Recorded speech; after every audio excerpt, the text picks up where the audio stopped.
Good day, gentle people. Today we are looking at a spooky, scary, but actually quite sweet game called Blackout.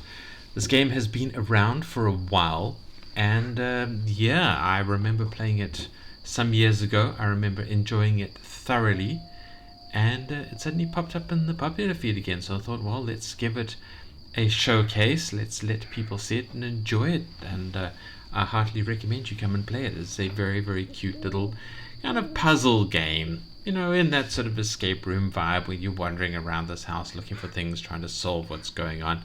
So we'll jump in, we'll show a little bit about it.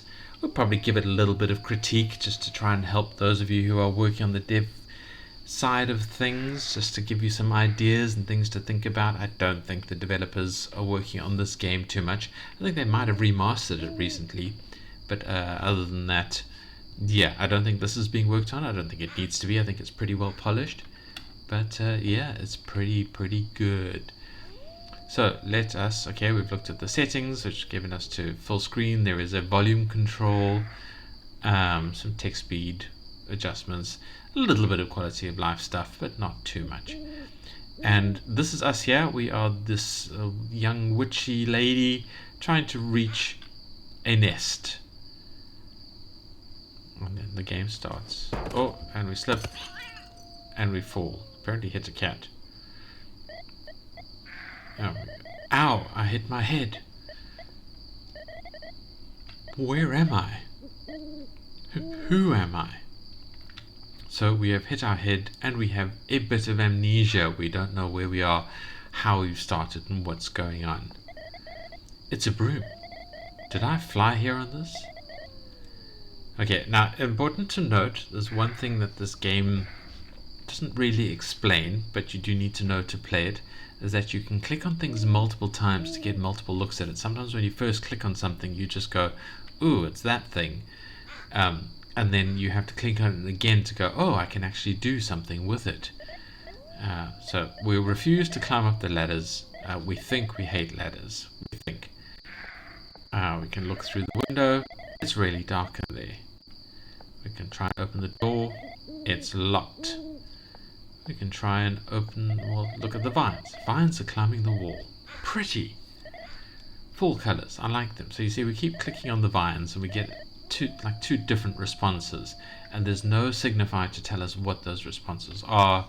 So that is the biggest challenge in this game, is you have to keep clicking on things multiple times to actually get the result you're looking for.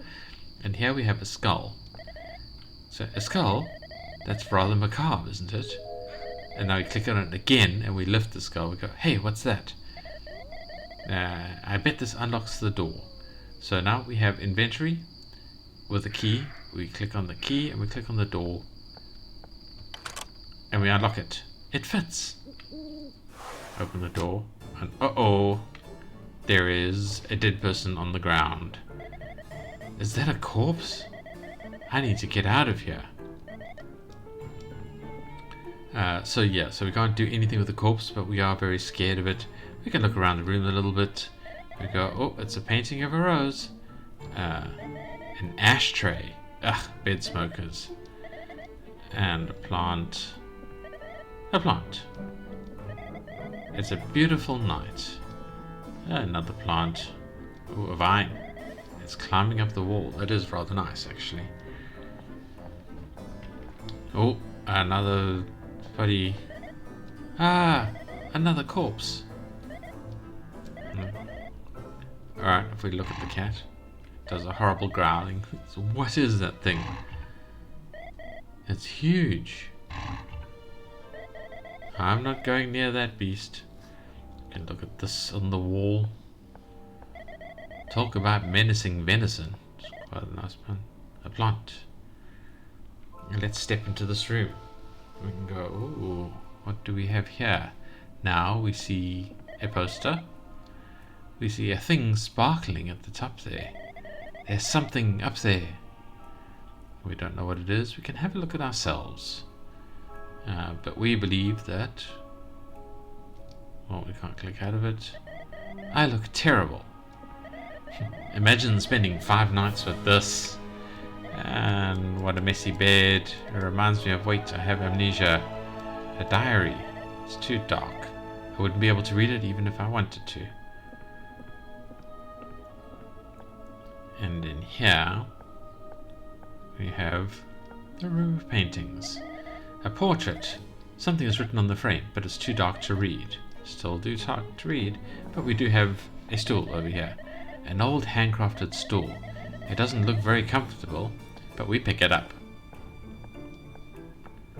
And of course, we know what we can do with the stool, is we can go and use it to get this thing on the top here. I put the stool down. Now what? I hope this holds. Got it. I don't know what it is, but it has a nice ring to it. Now we can pick up the stool again, and we do use it again later, so that is quite important. Don't forget to do that, otherwise you have to come all the way back. Not that it's a big deal, nevertheless. And we can give the cat bell to the horrible beast, and he runs off with it. That solves that problem. And we can trudge on down the stairs and look around the house. Well, it's a pack of smokes. It's empty. An ashtray. We have a clock. It's a grandfather clock. The pendulum has stopped. And here we have a kitchen. And there's something up there. There's something in that jar. And we can keep looking. Our fridge. We can go downstairs. Brrr. It's cold down here.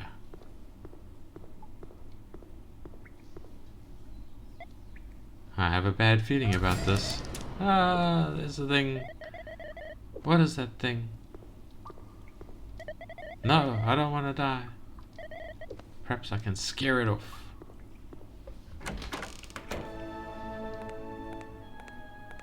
Well, I came that way, so let's go this way. There is a person. We can talk to him. And he goes, hey. Hello?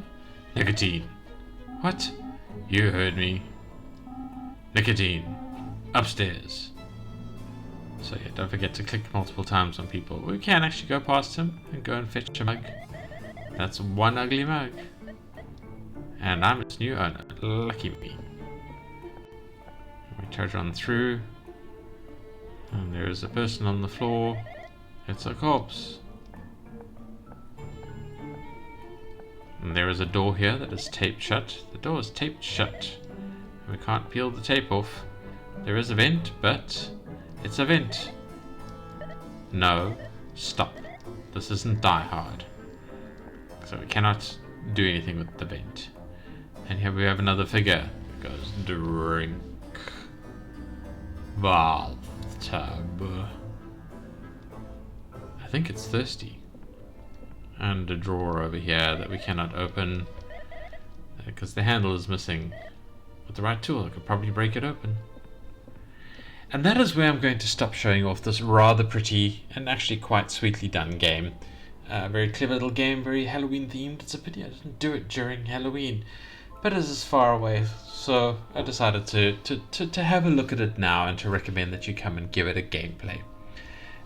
So if you're just here to see the game and you're heading out, thank you for watching. Don't forget to like if you liked the video, or dislike if you disliked it. Don't forget to drop a subscription if you want to see more indie gaming videos, and don't forget to comment, especially if you like or dislike. Tell me what you do or don't like, and that will hopefully make me a better YouTuber and I can make better videos for you. I need your information on what you are or aren't looking for. But I do recommend coming to give this game in particular a rummage around and give the devs some love if they are still around and working on it. I don't think they're working on it, but working on other games. Check out their other games, and yeah, this is a good place to be. So that's it for the gameplay. If you're heading out, thank you for watching. See you in the next video. If you are here for the critiques, however, well, let's press escape. There isn't an escape menu of any sort. There is our inventory, and that brings us to the options over there. We can go back to full screen. Yeah, That's fine. It's quality of life controls. I could do with a few more. I will say, and I think this is my strongest critique, and really the only critique I have to make about the game, is this game is difficult. I found it very hard to find things. And it would have been nice if there'd been a little bit of a hint system. So if you are making puzzle-based games like this, assume that people aren't going to see a particular puzzle the way you do, and sometimes they need a hint to nudge them into your mindset. So it's not that they're stupid, it's not that they don't know what's going on, it's that they don't know, they're not looking at something the way you were possibly looking at something, so they don't see a puzzle that to you seems obvious. So a little hint system that doesn't give them the direct answer but hints at the answer in the corner somewhere might be always a nice idea in a game like this, just to help people get past occasional little speed bump, because you want the game to be a challenge, so it's difficult to play, but you also want it to be fun to play, and getting stuck behind a question can be very frustrating. For some people, they really like it. They really like a difficult challenge that they can then sort of try and work into, but some people don't. Some people want to just enjoy the story and to get through the game a little bit, to have a little bit of challenge. So a hint system that those who really like the challenge can ignore, but those who'd like to ease their way through the game a little bit can make use of. I do heartily recommend that, to allow your players to choose the kind of fun level that they're looking for, to choose the kind of enjoyment that they're looking for. Other than that, I mean, the game sounds fine. The game's artwork is absolutely stunning. I think this game like predates AI gen of the kind of stuff that we're looking at, so I don't think any AI has done with this, so the artwork is fantastic and hand done.